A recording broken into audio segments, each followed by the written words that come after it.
Hello, warriors. Welcome to the You Movement. I am B, and I promised a real-time look at Kundalini Awakening as opposed to a 5 years later, my life is fucking great approach. My Kundalini Awakening has been brutal. While some people out there might tout about a beautiful spiritual awakening process, that has not been my experience. So I speak mostly on my channel from experience. I also speak from knowledge, and I also speak from channeled messages from the divine. So that little lovely triad comes up with what I put out. Oftentimes, none of those things are in agreement with my ego, who right now would like to say, look at you, lady, you've got hair all over the place, and you look like shit. And I'm going to say, shh, ego. We don't need to look like we've got our shit together all the time. That's not an accurate look at what Kundalini Awakening is like. So for the last 24 hours, we've been in this Gemini full moon energy, which I described on Facebook has been like having open heart surgery without anesthetic. With a fishing knife, cutting my heart in half. The screams, the crying, the sounds that have come forth from my body have been not human. Or maybe primordial human at its core of pain, as another chunk of me died away in this lovely ego death process. And for me, I have been through more than I can count rounds of ego death. I'm going to guesstimate somewhere in the range of 10 to 20 rounds of being absolutely annihilated and brought to my, not knees, but my back, just in a state of absolute collapse, pleading with God to see me through, to guide me through, and if not, to let me die.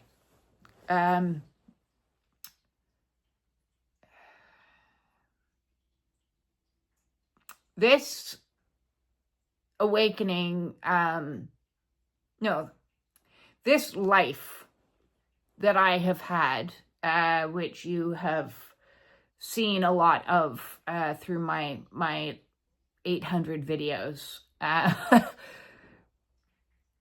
has been very difficult. I'm not egoic enough anymore to think that I am alone in that suffering, although there have been many times throughout my life that I have thought, nobody could possibly understand or fathom or experience what I'm experiencing. But sadly, on this awakening, through my channel and through people reaching out with comments and through clients and through comments and through, chats and new friends that I've met, the one thing that gets repeated over and over is that although the details of my stories might be different,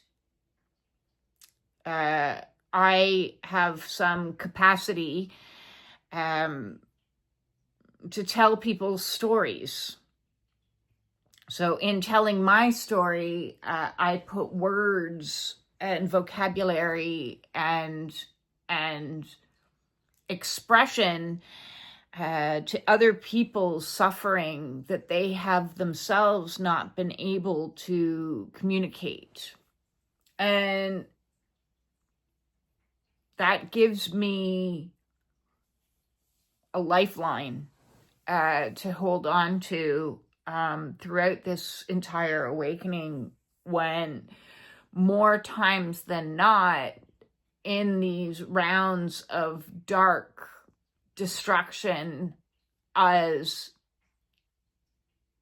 aspects of my identity are brought forth from the depths of the dark and the shadow, exposed, disintegrated, integrated, the wounded aspects of selves, soul retrieval, putting myself back together quite literally after years of being broken apart.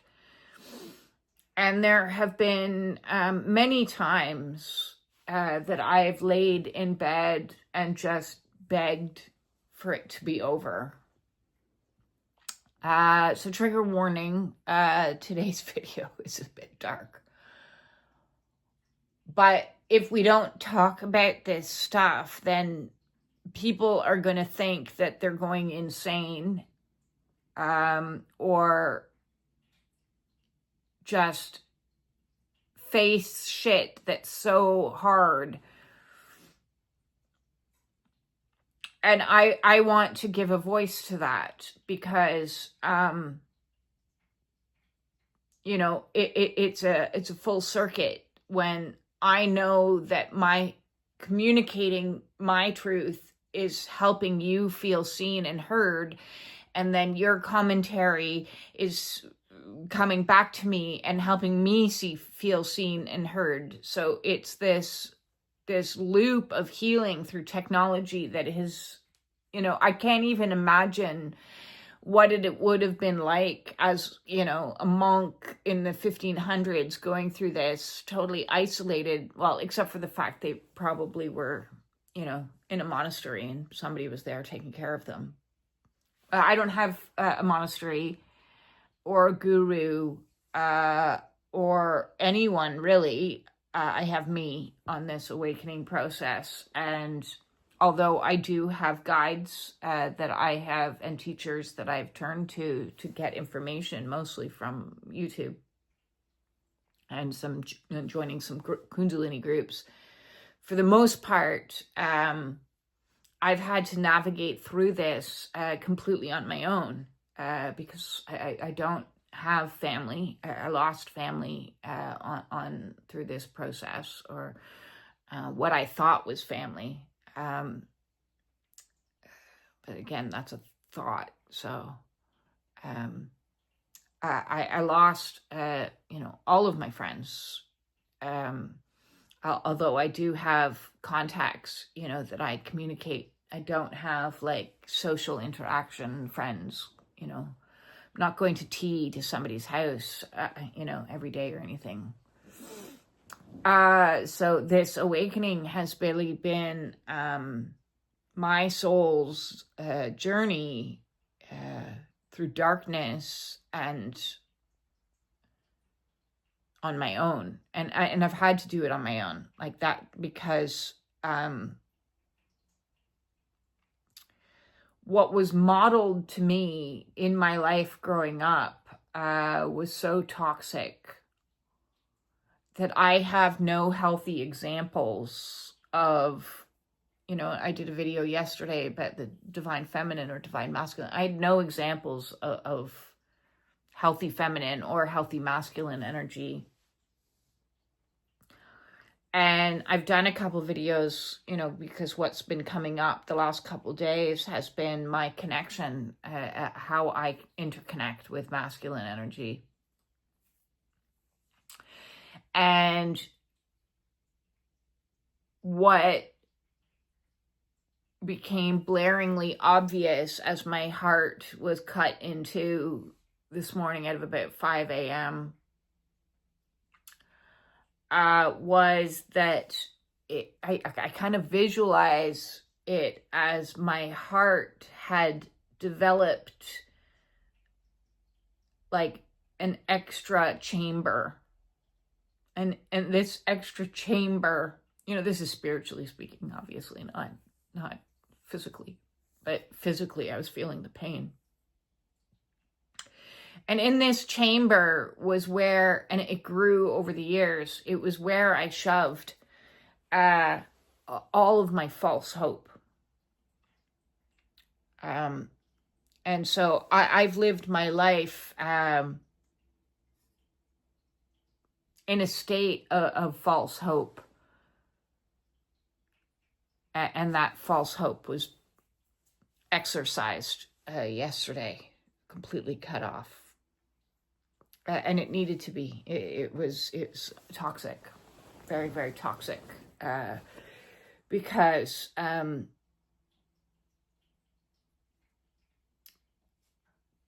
I've talked yesterday and the last two videos, about some of my connections with masculine energy, starting with my birth father, who, was the first of the disappearing masculines. And so in my young infancy, I was imprinted with the template that there is a masculine and then he is gone. And so in my tiny little heart, there was started this little place of false hope that he would return. And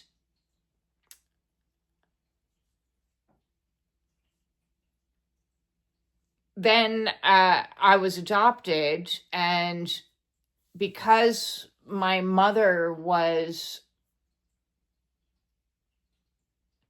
I'm going to say, the kingpin of the family structure, herself in very toxic masculine energy, which placed my father in a more cowardly, incapable of showing up for his children, to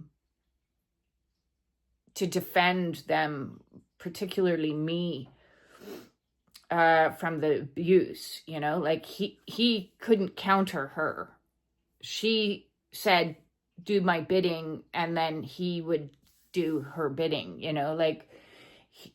I was lying here yesterday trying to remember if I had any memory of sitting on his lap, him reading me a childhood book, and it didn't. I couldn't. I have no recollection of that kind of connection whatsoever. So in me, there was this false hope that one day he would emotionally show up for me, and even, physically act as like stepping in between me and my mother and defending me, standing in a strong masculine energy. And I always had this, false hope and magical thinking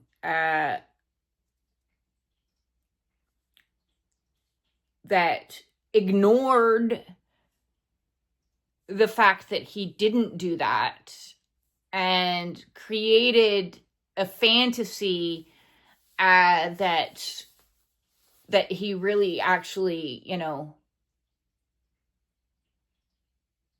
was this great guy. And in some ways, he was a great guy, but as far as a strong masculine father role, he allowed the abuse to happen and he participated in it. So he wasn't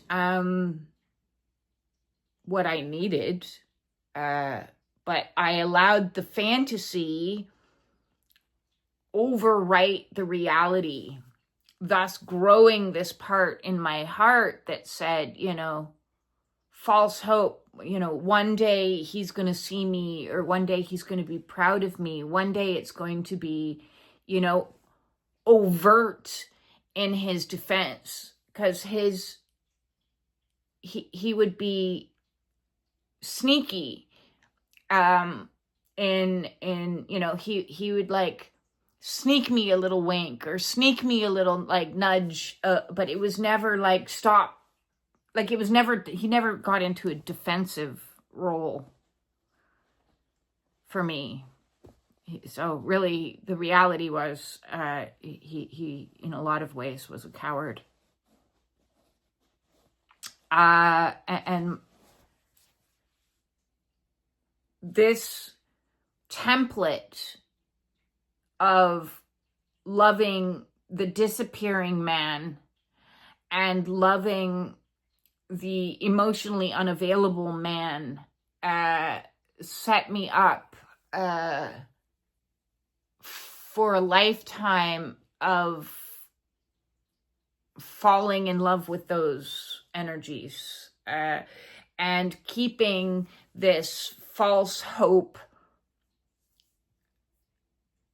keep feeding into the false hope, into the magical thinking that it would get better if I just was quieter, or if I was just if I just looked a certain way, dressed a certain way, talked a certain way, if I just didn't argue back, if I just let him away with his rage, if I just work harder, then this magical, it's just going to get better. The fantasy, it's just going to get better. Or in other scenarios, like, the disappearing men that I've fallen in love with, if I just wait long enough, they're going to see the error of their ways and come back. They're going to see me and value me and recognize that I was the best thing that could have happened to them. But that's again, this false hope place, that kept me holding on. And even my relationship with God, when I was a child, there was the false hope of being saved, which is why on my awakening, it's been really challenging me to surrender to God, because, there's been so many times I'm like, why didn't you save me when I was younger? Like, are you real?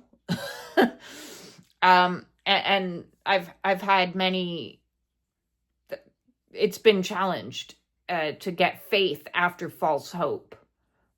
Like, I don't think hope is actually a good thing. Maybe there's such a thing as healthy hope, but I don't know healthy hope. I only know toxic hope, of holding on to things long past the point that I should have let them go, specifically with people, but jobs too.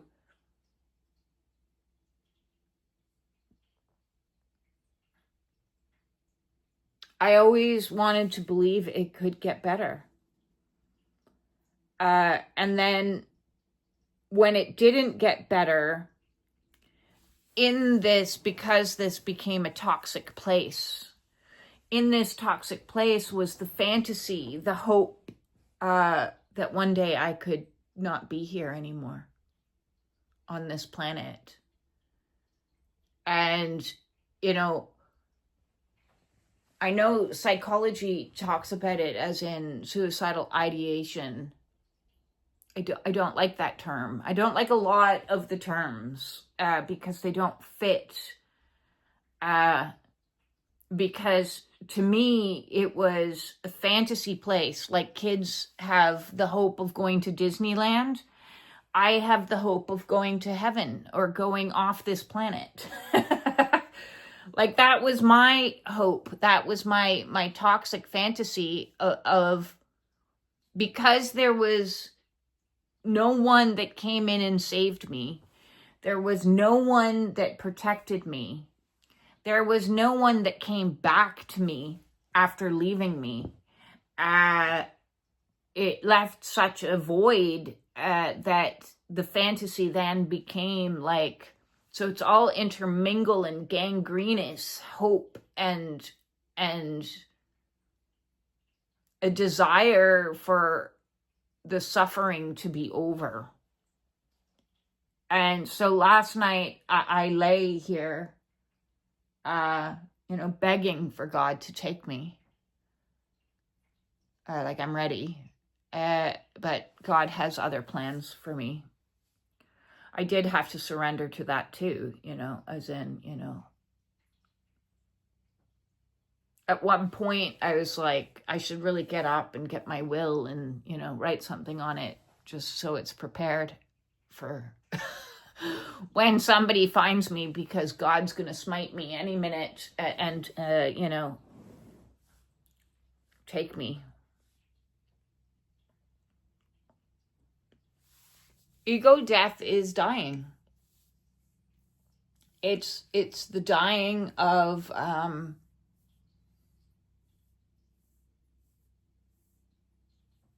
the old ways of being. And even if the old ways of being were incredibly toxic, that's all we knew. It's all I knew to survive, was to have false hope. That's what kept me going day in, day out for 50 odd years, was that, it'd get better. That they would come back.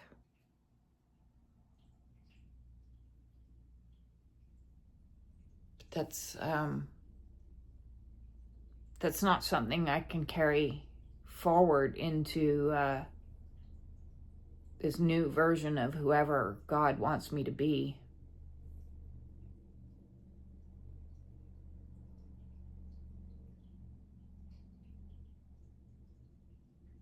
So letting go of false hope is an accepting what is as it is in the present moment. Facts.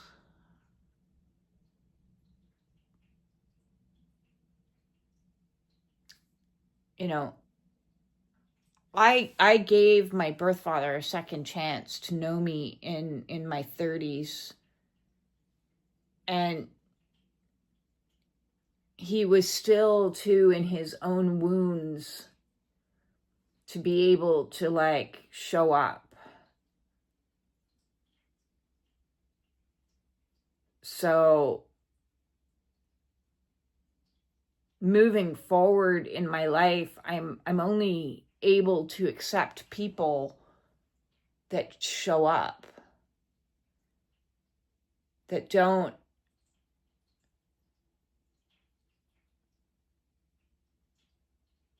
create magic and then run. It's this twin flame journey really fed into this place. It's like feeding sugar to cancer. It just fed into this place of false hope and fantasy land and magical thinking that if I just healed enough, that they'd come back. Or if I was just, whatever, the fantasy that is perpetuated out to people kept me suffering for a really long time. I wonder if somebody had said to me from the get-go, and when I had gone down the rabbit hole and started investigating, and said from the get-go, that's not what it is. It is not a romance. It is not going to end up, with fairy tales. It is strictly a catalyst for your own to poke and poke and poke and poke all your wounds. It would have been, I think, a lot easier for me, because the amount of years I've spent being gaslit, reality is sometimes like, it's so important to me because when you grow up with somebody that's constantly gaslighting you and telling you what reality isn't, and then you have this crazy spiritual happenstance, you're like, well, what is it? Like, what is it? Like, what is it? Is it this? Is it that? Like, what is it? And in the confusion of not knowing what it is, it left that space open to be able to hold on to false hope, a shred of false hope, and a lot of suffering. And granted, I can see that, through the suffering comes greater self-awareness, and through the suffering comes greater compassion, and through the suffering comes lessons and healing.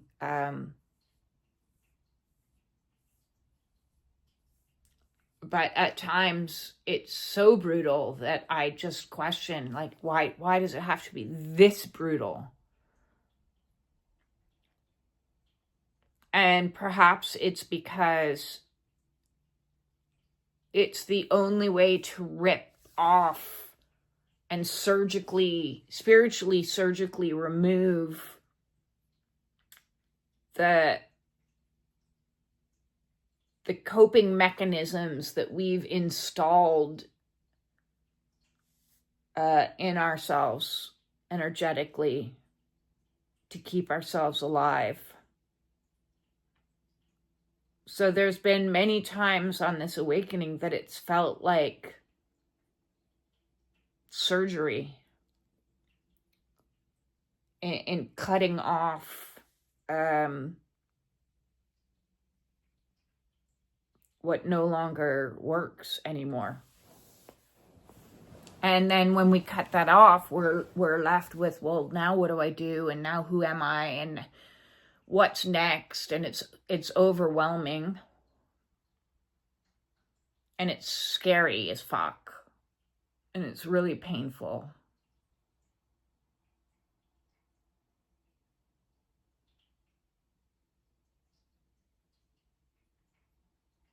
Because it means you're forced to face your greatest fears. Because for me, it was easier to have false hope and hold on to love for weak, emotionally unavailable, physically unavailable, just unavailable men than it was for me to sit in the aloneness.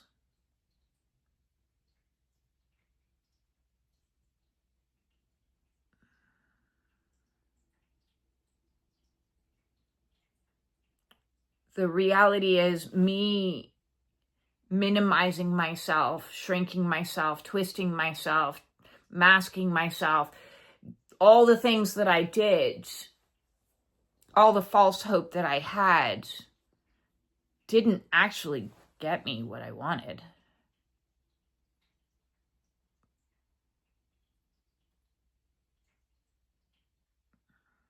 And I just wanted to be loved.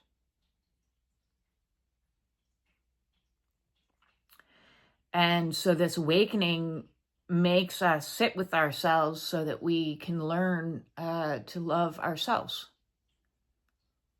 and remother ourselves and refather ourselves. And refathering ourselves is all about protecting ourselves. Being the protector and the defender and showing up for ourselves the way that we wish that our fathers, our brothers, our boyfriends, our husbands did, but didn't.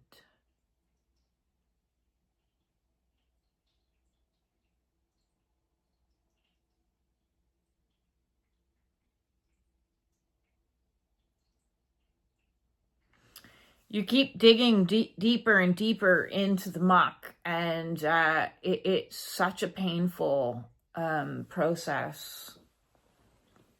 I have no doubt in the next few weeks I'll integrate this, and you go down to come up, and I'll be lighter again at some point. But for right now, I'm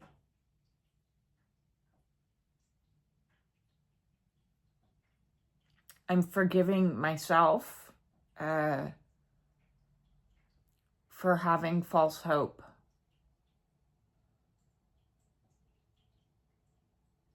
I'm gonna protect myself, hold myself, care for myself, take care of myself.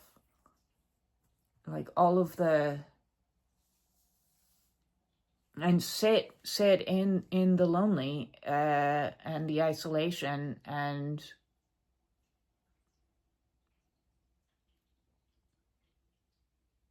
let myself be me.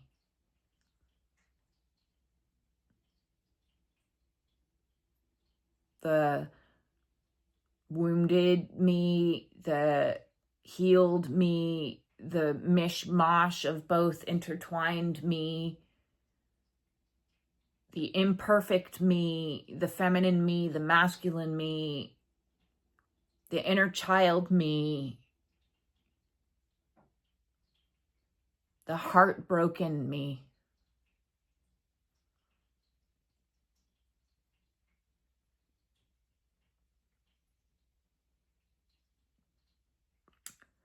I know a lot of other people are going through dark anger right now, anger, rage. That's where it started from. So it was a slide down, right? I started with anger. Underneath the anger, there was hatred. Underneath the hatred was disgust. Underneath the disgust was anguish and grief.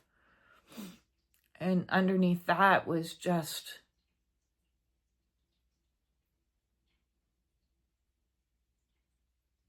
heartbreak. Absolute heartbreak.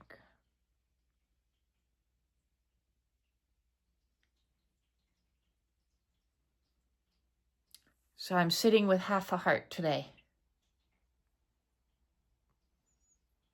And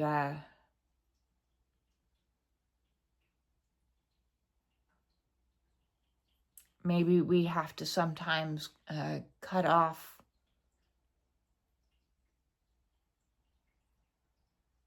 the gangrenous stuff in our lives, the toxicity within our own lives, so that isn't a beacon vibrating out to the world,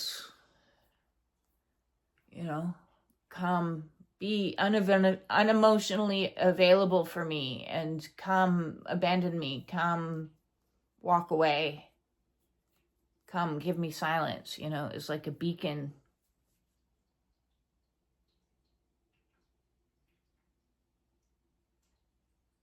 So I have to give myself those things that I sought outside of myself.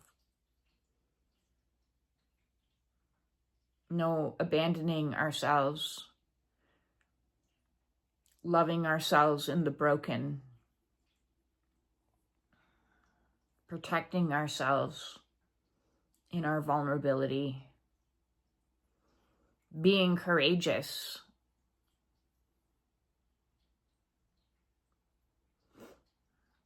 exposing truth,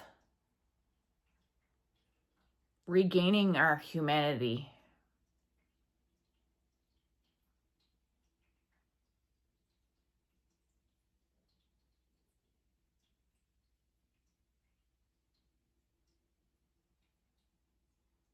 That is awakening. That is what an awakening is regaining our humanity.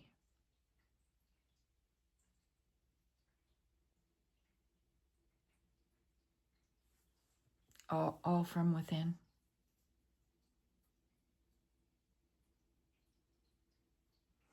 To anybody else out there that's struggling, I'm sending you so much love and light right now, and understanding, compassion.